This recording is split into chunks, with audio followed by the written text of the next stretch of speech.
Hello guys, we're visiting back a brand new video, and today we are here to review the F1 2015 Spanish Grand Prix, the 5th of 19 rounds of the FIA F1 2015 season, and sadly it was probably one of the worst, and probably will be one of the worst races of the season. It wasn't that great. It started off very promisingly with a really kind of interesting start, with Lewis Hamilton dropping back into 3rd place.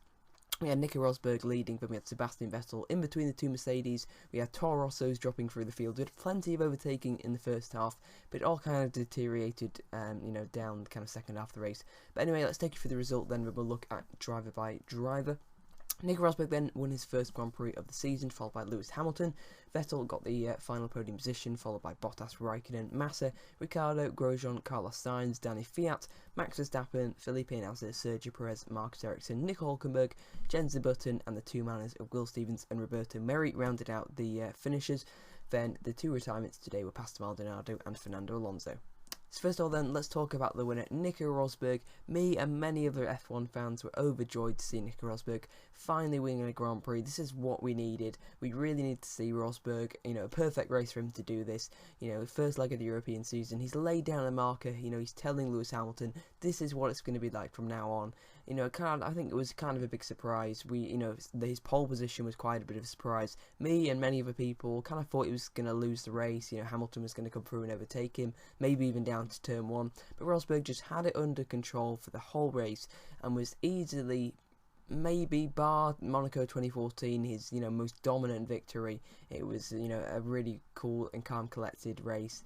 Rosberg did a really good job, I think. I mean, he wasn't under too much pressure from Hamilton or Vettel, but he got the start right. That's what mattered, and he just kept on going at a good pace, managed his tyres very well, and came through to take his first win of the season, and he'll be hoping that's the first of many. He really wants to mount the title challenge now.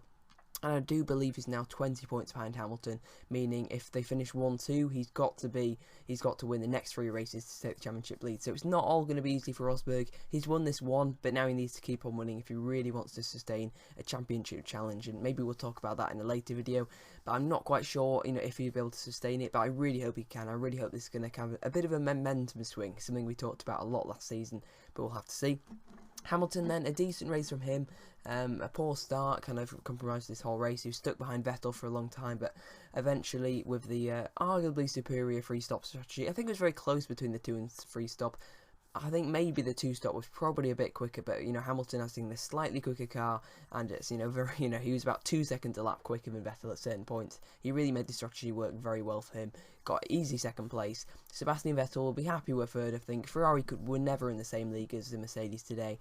Nothing too much to say about Vettel. Some good. He kept his a calm head. He didn't really do anything wrong. But his Ferrari just wasn't quick enough on the day.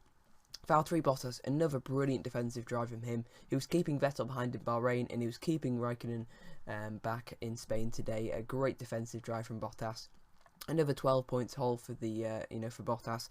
Brilliant race, and he'll be able to continue that into the rest of the European season. Kimi Raikkonen, pretty good race. I mean, it could have been better. He did come from 7th on the grid to 5th, so he's not going to be too disappointed, but he was definitely targeting that 4th place, I think, and a potential podium. He got a brilliant start, but never, I don't know if it was maybe a strategy. He ran hard, he ran the hard tyre in the middle stint, maybe compromised him, but not too sure. Behind him was Felipe Massa, also making up 2 positions from his starting point. 3 positions. He actually started 9th, so it was a decent drive from Felipe. He didn't really do anything wrong, but he didn't quite have the pace of Bottas all weekend, really. It was a poor qualifying, but he made up for it in the race, and 8 points is certainly better from his 10th place from Bahrain. So decent race for Massa. He'll be hoping to improve as we head to Monaco, although Monaco probably not his best track. Of course we saw him have that big collision in 2013. Let's hope he can have a better Monaco Grand Prix. Daniel Ricciardo came home 7th, really good result for Red Bull. Had a fairly quiet, weekend, I guess, in general. Just kind of maybe one of his best of the season. I suppose Bahrain was probably slightly better, of course, a 6th place. Even if it did, blow up spectacularly right before the line. But this time, no such dramas. Red Bull got both cars home, and Toro Rosso did as well. So, kudos to Renault. Possibly the start of a surgence in reliability, although, sadly I do doubt it. Romain Grosjean did a great job to get 8th. despite a slow pit stop from the Lotus boys. Lotus were in the wars today. You know, Grosjean made contact with Maldonado. That basically led to Maldonado, you know, dropping out of the points, which was a real shame because Maldonado, this was probably the one of the drives of his career before, you know, his progress was halted. A bit like China, but this time it was definitely not his fault. You know, he just came in. That's where he got hit by, you know, Grosjean. In my opinion, it was just a racing incident, I think, between the two of them. Nothing Maldonado could do, and just a really calamitous race for him, you know, missing part of his, you know, rear wing. There was nothing he could really do, so massive shame for Pastor Maldonado. He's by far the most unluckiest driver this season. I really hope his luck, you know, gets better, because if it doesn't, then who knows what could happen for the rest of the season. Maybe even pointless. Grosjean's just going to keep building that gap, which is a bit unfair because on paper looks like Grosjean's been by far the better driver this season, but that's not quite true. He has been the better driver, but not as much as, you know, the results show. Danny Fiat 9th, pretty decent result for him, although after starting 8th he's going to be disappointed, especially as Ricciardo got the better of him. Sorry, Fiat was 10th. The Sky thing is actually wrong, which I'm reading off. But Carlos Sainz was actually 9th. He just pipped Fiat on the last lap, but I reckon Sainz is gonna get a penalty. So I suppose you can say Danny Fiat probably is gonna finish 9th. Carlos Sainz Jr. probably finished 10th. Made a crucial move on Max Verstappen, and then made a bit of a dodgy move on Fiat. It was maybe a racing incident, but the point was that Carlos Sainz Jr. floored it over turn 1 and, you know, gained the position. So I think if he'd just hung back, maybe, you know, had to go. But I guess it was the last lap, so he just had to go a bit. He was making a statement to the you know, to the A team. I want to replace Danny Fiat, and I think he's a worthy contender to replace Danny Fiat. Definitely, both of them are.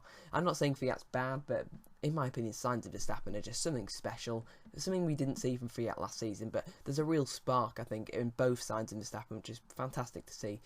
Awful race for those two. Sainz will just be happy to score, you know, 1 or 2 points, whatever he gets.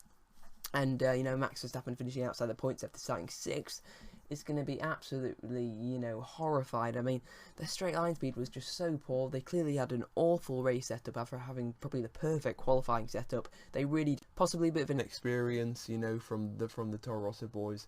Not quite, you know, understanding, you know, giving suitable feedback for the setup, but you know, at the end of the day, they're still gaining experience, and Toro Rosso, then their objective has never really been to get points with the constructors. Funny enough, it's always just kind of train the drivers. I mean, that's certainly the point from Red Bull. I know Toro Rosso probably want to get some points, but that's certainly not what they're getting so far this season. A bit of bad luck, unreliability, and just poor setups so far this season has halted their progress. But I'm sure, you know, as the season wears on, Toro Rosso should, you know, pick up a few more points. I really hope they do. Felipe Nasr was 12th then, pretty quiet race from him. We barely saw him on the TV, you know, pretty average from him, although still doing a good job to come from 15th. Nothing much he could really do. Sergio Perez, coming from 18th to 13th, will be happy. He beat his teammates. I believe he did another 2-stop strategy, which is working really well. Perez is just so good at managing his tyres, and he did pay off again today, although sadly, if that Force Indy had been quicker, then he'd for sure, I think, been in the points today. But sadly, that Force Indy's just been off colour all weekend. Although he did well to beat the Sauber. Marcus Ericsson finished 14th. Hulkenberg, another really disappointing race for him in 15th. Button 16th, another really disappointing race for him as well. Just had no pace from the off. You know, was kind of just getting wheel spin every time he touched the brake pedal. Pretty impossible for the Brits to drive. Will Stevens and Roberto Merry 17 and 18th. Stevens beat Merry again. That's all I'm going to say. Stevens is doing a fantastic job. He's doing the only job he can do, because how he meant to impress in a manner. Roberto Merry, in my opinion, I think needs to go. He's had his shot, give someone else a shot. I think that's what they should do. That's Maldonado and Fernando Alonso, both retired. Maldonado with that rear wing damage, and Fernando Alonso with a brake failure coming to the pits. We had 2 spectacular pit entries, I guess. But anyway, then, my race rating then, out of 10, or I'd have to give it a 4 or 5. It wasn't great, to be honest. It was probably the worst race of the season so far, because, you know, usually if we don't have a fight at the front, which we didn't really have this time, it was more strategical battle, and we do have a fight in the midfield, and we didn't have a fight in the midfield today, so pretty depressing stuff. Let's hope for better in Monaco, but hey, it's Monaco. We're not going to get a good race, let's face it. 2014 was probably the best kind of Monaco Grand Prix you can have. No Sutil on the grid this year, of course, so we're not going to get any overtakes at Monaco. Now, I'm sure we will probably get a bit of excitement, a bit of glamour. You just got to take Monaco for what it is. My driver of the day, that's a tough one. Now, I guess you could say Nico Rosberg. He's done a similar job to what Hamilton's done the past few races. So, you know, maybe Rosberg, maybe Bottas for a good defensive drive. Maybe even Sergio Perez, just kind of a wild shot there. Or, you know, Felipe Massa, Ricciardo. Maybe Ricciardo. There's no clear driver of the day for me, so I'll just give it to Nico Rosberg, I think, for this time. But anyway, thank you so much for watching then. Be sure to leave your opinions, leave your driver of the day and race rating down in the comment section below. Let me know, what are you expecting for Monaco? What are your predictions? Anyway, see you guys next time. Cheerio.